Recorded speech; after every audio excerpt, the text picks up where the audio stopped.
Hey, Christy. What can you tell us about the immigrant population that you've worked with? I worked with two different agencies. In my career, I worked with DFACS and I worked with The Haven. I would say for DFACS, I would see more immigrants in rural areas and non-immigrants in inner city areas. So I did work across the state of Georgia, and I did notice those trends in the rural and city areas.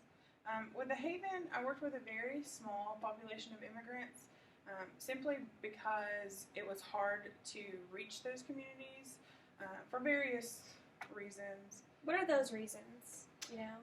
Some of the reasons were we don't have advocates that may speak their language. In South Georgia specifically, we worked with Latino and Latina communities. So in those, we didn't have Spanish-speaking advocates. We really only had a pamphlet to pass out to those communities, and that in itself is not enough. We would have like a website, but essentially you can't just have a website open and expect people who are being abused to access your website and feel safe. Also, the community that they live in or the culture that they were brought up in further promotes the culture of secrecy and allows the abuse to keep occurring simply because that is part of their culture to be private, keep everything private. So I feel like it further reifies those ideas of secrecy.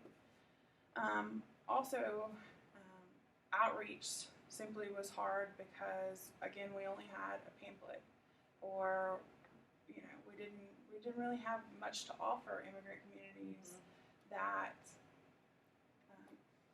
Here at Family Works, we have things like on campus, and we have pamphlets, and we have pamphlets galore, and we can go out in the community, and we can have flyers, but it sounds like with The Haven, like you guys just lacked those resources to surmount the cultural barrier or the language barrier from getting out there, because it's already so hard for some people to seek out therapy, but especially like if it's this this affiliation that you don't know anything about and they're not really promoting much, it's hard to bring yourself to go to that place. I agree, and I think that just simply people reaching out for help is already a really big deal for them just to reach out for help, because it feels like the trends that I've noticed in their community, they're very not only the culture of secrecy, but they're very like the repercussions. Yeah, there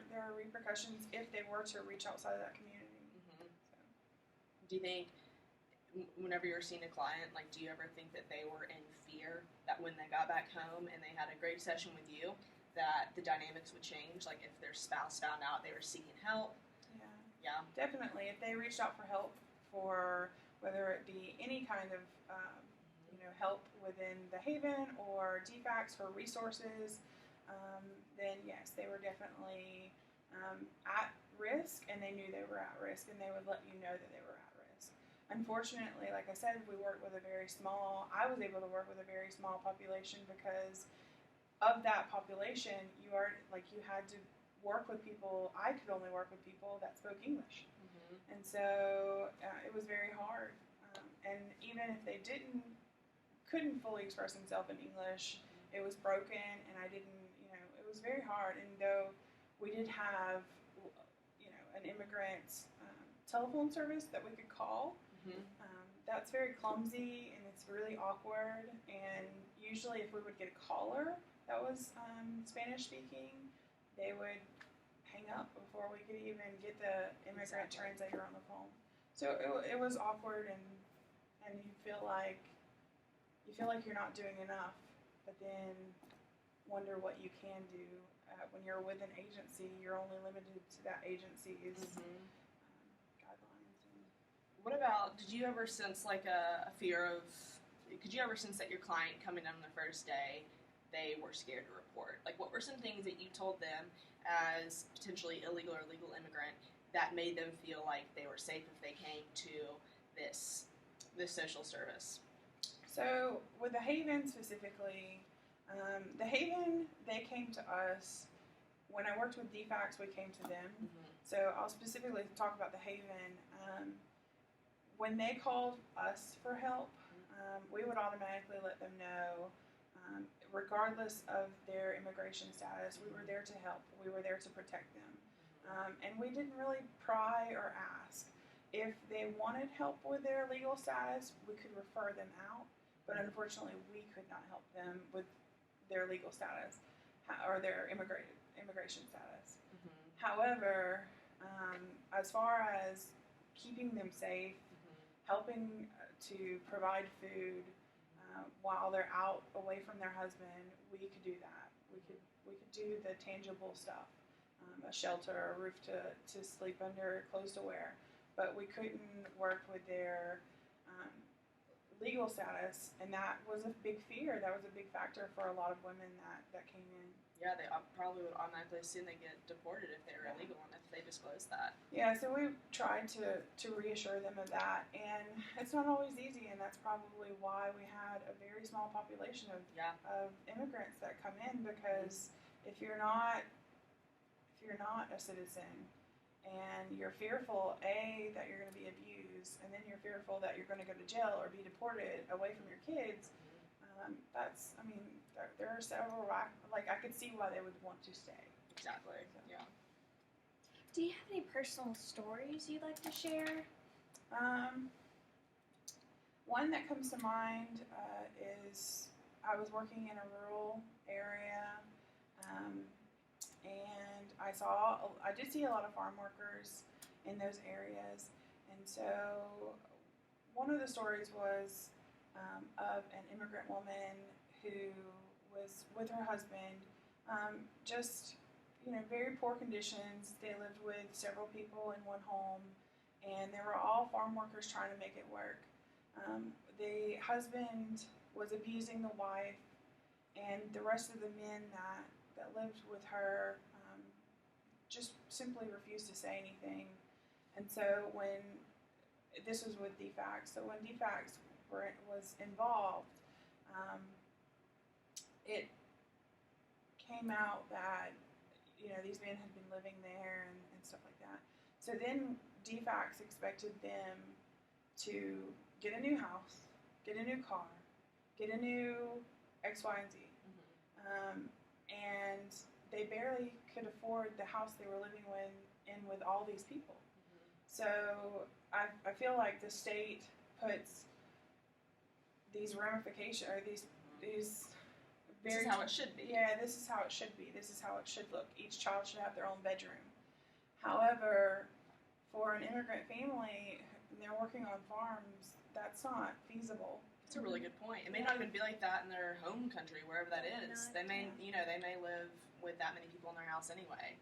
Well, yeah, and I think I'm not so sure about that, but I think that I really honestly don't know how they live in their culture, and I wish I would. But I do think that here, earning less than minimum wage, or even minimum wage, like expecting a family to have a bedroom for each child and to have, whatever, is sometimes unrealistic. And so I feel like that's where a lot of the disconnect comes in. These are the state guidelines, but this is real life. That's a good point. And so there's a disconnect. And I would say, I just said I didn't know about their culture, or I don't know a lot about their culture. I've experienced some things, and I can see from an outsider's point of view, but I would say to new therapists or to people coming in, that you have to understand your client at where they are, meet them where they are. It took a lot for them to come to you, especially like with the immigrant populations.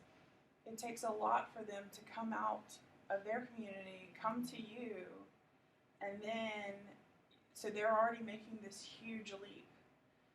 And so I would just say meet them where they are, and realize how amazing they are for even reaching out for help, even being willing to reach out for help or having the courage to do that. Yeah. Cool. Well, we appreciate your patronage on this fine Friday afternoon. Thank you for sharing. Pasta la pasta. Pasta la Pizza, pasta. 8 down. Oh my gosh, I feel like I'm a heart. You did amazing. No, I was like.